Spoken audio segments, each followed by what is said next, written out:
Hablemos de las torres que están allí, las torres de Parque Central. Un proyecto urbanístico fallido, el reflejo de una ciudad que pudo ser. En esta zona, antes de la industrialización del país, se encontraban varias haciendas. Literalmente podríamos decir que esto era puro monte. No fue hasta principios del siglo XX cuando empezó a ser urbanizada. Algunas barriadas aparecieron en los cerros, principalmente por pobladores provenientes de las zonas de Barlovento.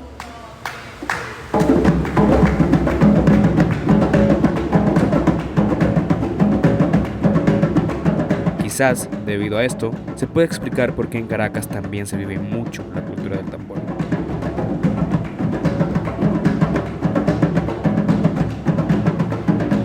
Gracias a la rápida expansión de la ciudad y la muerte del dictador Juan Vicente Gómez en 1935, se respiraba un aire innovador.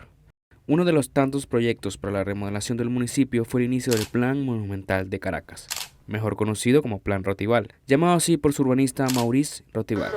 En vista de las razones expuestas, se procedió al estudio de una segunda solución. Esta consiste en destruir totalmente las manzanas comprendidas entre la calle Este-Oeste 6 y Este-Oeste 8. Este plan fue el encargado de construir la avenida Bolívar y de remodelar los espacios circundantes. Pero no fue hasta 1969 cuando vería la luz una ambiciosa propuesta: Parque Central. Esta es una vista aérea que les estamos ofreciendo junto con Héctor Belinia del complejo Simón Bolívar, una de las obras más hermosas y más imponentes. Un complejo urbanístico enorme que sería la suma de varios conceptos: comercial, habitacional, recreativo, cultural y financiero. Una ciudad dentro de una ciudad.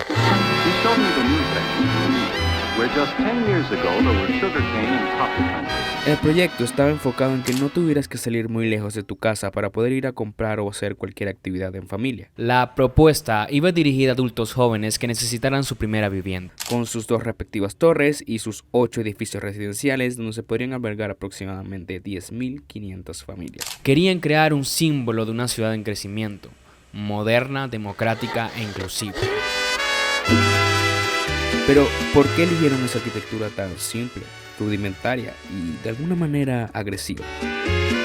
Este estilo arquitectónico se puede observar en varias partes de Caracas, en edificios como el Teatro Teresa Carreño, la Torre del Universal, la Universidad Católica, la Torre Británica y Parque Central. Pues puede ser debido a que en la época en que se empezó a hablar del proyecto estaba de moda el brutalismo.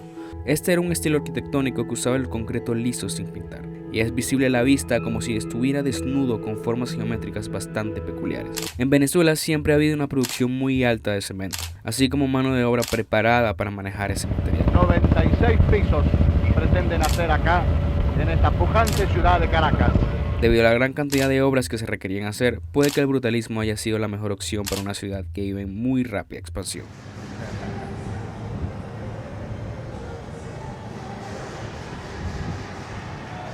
Y la última, pero no menos importante, y estos son especulaciones mías, Enrique Delfino, uno de los ingenieros más importantes del proyecto. La construcción de Parque Central se dice que estuvo a cargo del Centro Simón Bolívar, que en ese momento era la empresa del Estado encargado de la gestión de obras públicas. Pero en realidad fue financiada por la empresa de este señor, Delpre Compañía Anónima, la cual recuperaría su inversión gracias a préstamos de bancos en Estados Unidos. Muchas páginas mencionan a esta constructora, Delpre Compañía Anónima, pero ya prácticamente no existe información en internet. Para rematar, una de las principales productoras de cemento del país, Cementos La Vega, pertenecía también a la familia Delfino. Aunque otra verdad oculta es que se le dio muy poco tiempo de construcción.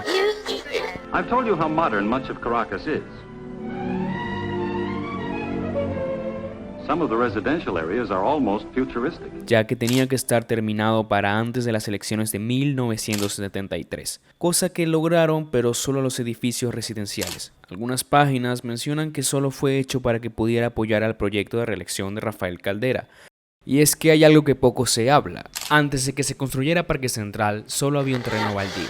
Another example of the prosperity oil has helped to bring to Venezuela.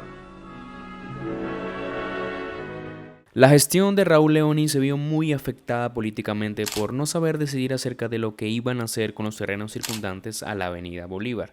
Esto incluye el municipio El Conde. Este fue uno de los factores que ayudó a Caldera a llegar al poder. Para entender esto hay que tomar en cuenta que la expansión petrolera puso bajo mucha presión al CSB. Con la excusa de querer construir un país moderno, se plantearon miles de proyectos en este sitio que nunca se llevaron a cabo. Con la llegada de Caldera a la presidencia y el despido del antiguo director del Centro Simón Bolívar, Gustavo Rodríguez Amengual, un amigo íntimo del nuevo presidente, sería quien tomaría la decisión. Básicamente, el desarrollo urbano de Caracas se había ligado mucho a un componente político.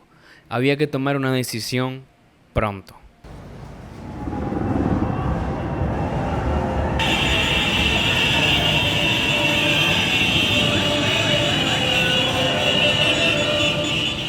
Amengual solo tenía que tomar en cuenta 3 variables. Tenía que resultar en una inversión viable, la construcción tendría que hacerse rápidamente antes de 1973 y el financiamiento tendría que ir por parte de entes privados. Es por esto que Enrique Delfino terminó siendo clave para la construcción de este proyecto. Pero esto no evita decir que Parque Central es un lugar de contraste. Venezuela is nearly completed. From a vast slum area, this fine new district has arisen. Huge blocks of flats, all built in super modern style, can house 6,500 people at rents from 10 shillings a week.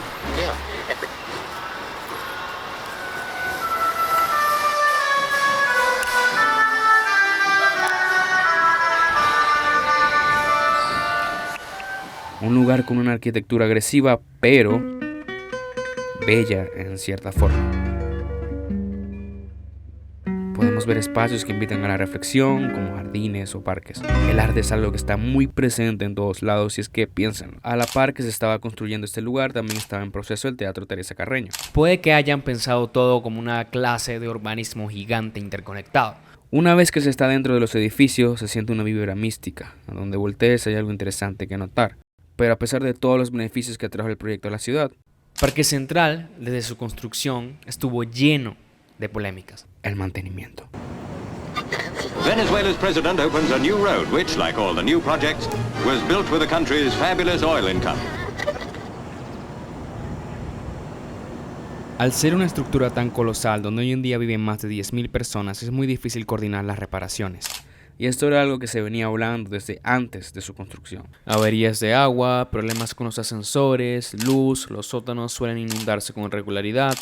Muchos han venido criticando el estado en el que se encuentran las torres. Incluso los apartamentos se venden por precios mucho más bajos que edificios que están lejos del centro.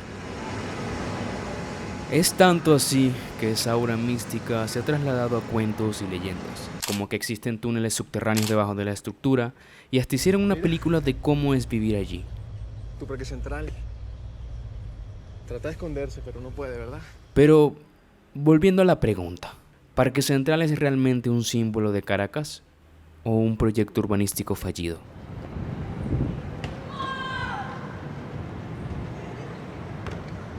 Cuando empecé a investigar más del proyecto, una de las cosas que más aparecía eran las noticias hablando de que es una de las edificaciones poblacionales más grandes de Latinoamérica y que tenían el título de rascacielos más alto del continente hasta 2003. Pero no se puede hablar de íconos dejando de lado sus otras caras, porque definitivamente sí resultó ser un símbolo de una ciudad que venía presentando grandes cambios.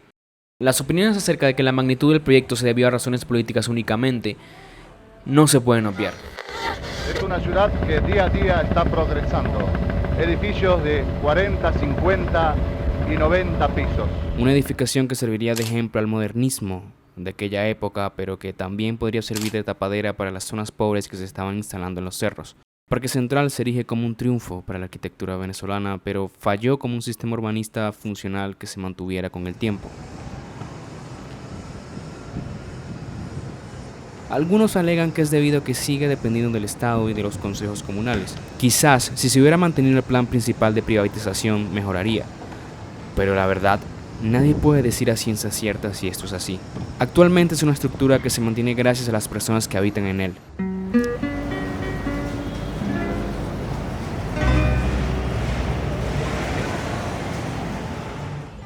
Todos los días intentando mejorar su calidad de vida.